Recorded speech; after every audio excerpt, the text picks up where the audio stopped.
Please welcome the Vice President of the United States, Kamala Harris.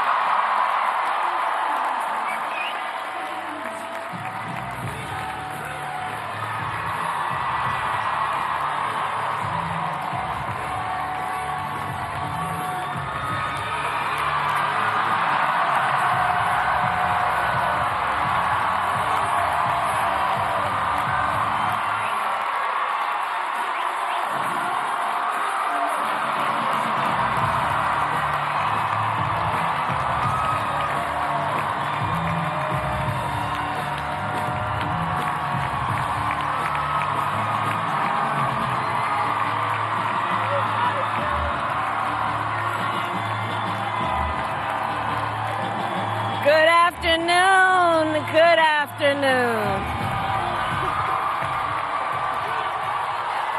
Good.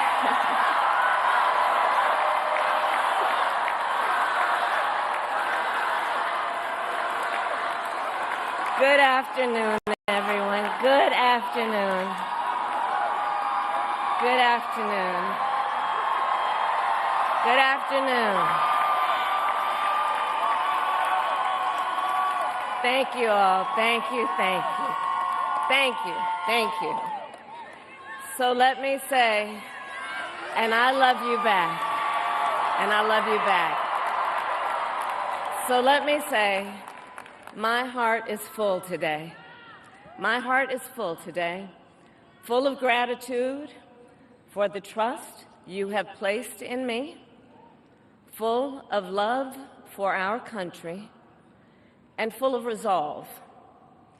The outcome of this election is not what we wanted, not what we fought for, not what we voted for, but hear me when I say, the light of America's promise will always burn bright.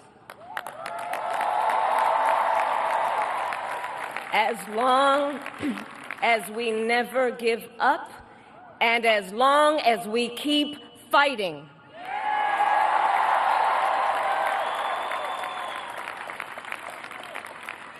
To my beloved Doug and our family, I love you so very much. To President Biden and Dr. Biden, thank you for your faith and support. To Governor Walz and the Walz family, I know your service to our nation will continue. And to my extraordinary team, to the volunteers who gave so much of themselves, to the poll workers and the local election officials, I thank you all. Look, I am so proud of the race we ran and the way we ran it. Over the 107 days of this campaign, we have been intentional about building community and building coalitions, bringing people together from every walk of life and background, united by love of country, with enthusiasm and joy in our fight for America's future. And we did it with the knowledge that we all have so much more in common than what separates us. Now, I know folks are feeling and experiencing a range of emotions right now. I get it. But we must accept the results of this election. Earlier today, I spoke with President-elect Trump and congratulated him on his victory. I also told him that we will help him and his team with their transition, and that we will engage in a peaceful transfer of power.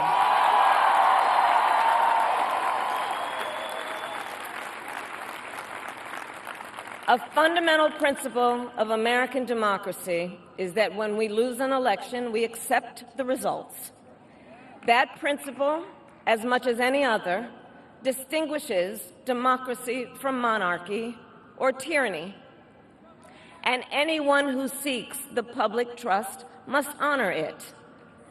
At the same time, in our nation, we owe loyalty not to a president or a party, but to the Constitution of the United States.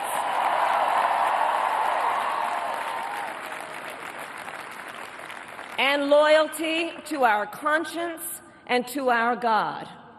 My allegiance to all three is why I am here to say, while I concede this election, I do not concede the fight that fueled this campaign.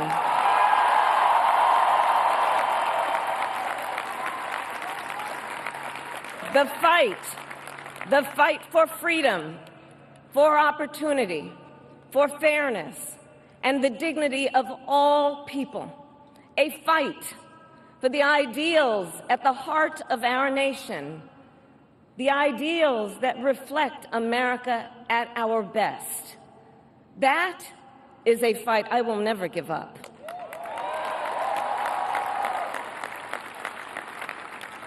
I will never give up the fight for a future where Americans can pursue their dreams, ambitions, and aspirations, where the women of America have the freedom to make decisions about their own body and not have their government telling them what to do. We will never give up the fight to protect our schools and our streets from gun violence. And America, we will never give up the fight for our democracy, for the rule of law, for equal justice, and for the sacred idea that every one of us, no matter who we are or where we start out, has certain fundamental rights and freedoms that must be respected and upheld.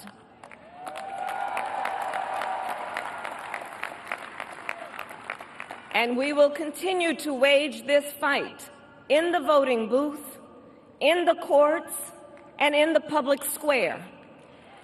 And we will also wage it in quieter ways, in how we live our lives, by treating one another with kindness and respect, by looking in the face of a stranger and seeing a neighbor, by always using our strength to lift people up, to fight for the dignity that all people deserve.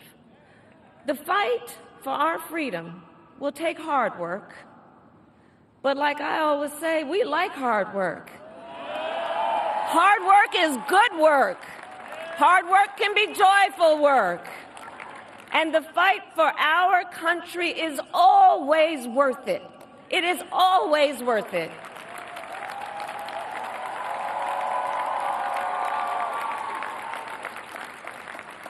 To the young people who are watching, it is... I love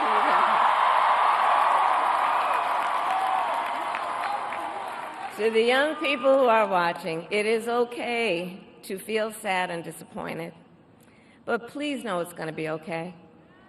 On the campaign, I would often say, when we fight, we win. But here's the thing. Sometimes the fight takes a while. That doesn't mean we won't win. That doesn't mean we won't win. The important thing is don't ever give up. Don't ever give up. Don't ever stop trying to make the world a better place. You have power. You have power. And don't you ever listen when anyone tells you something is impossible because it has never been done before.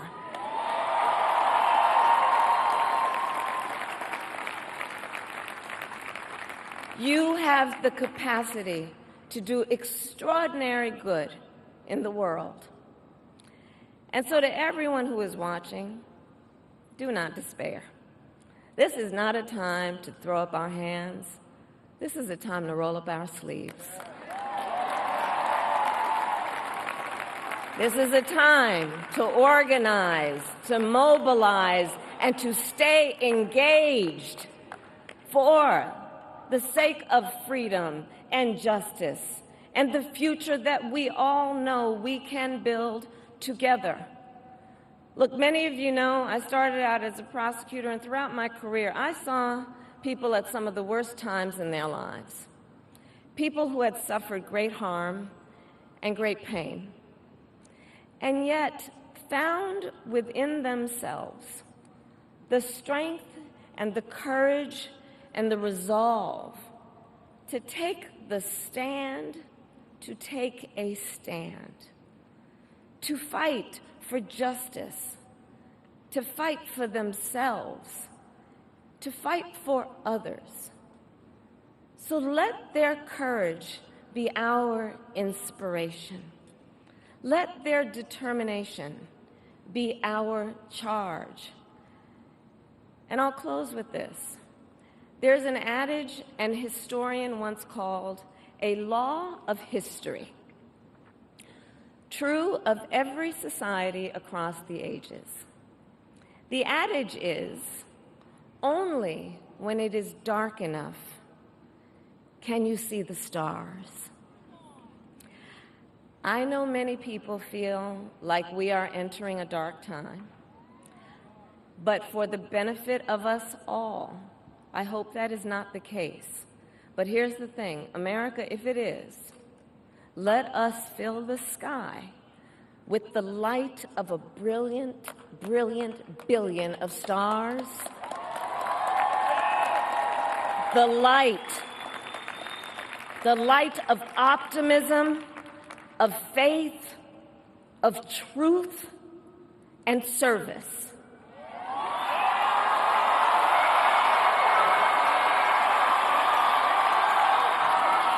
HU.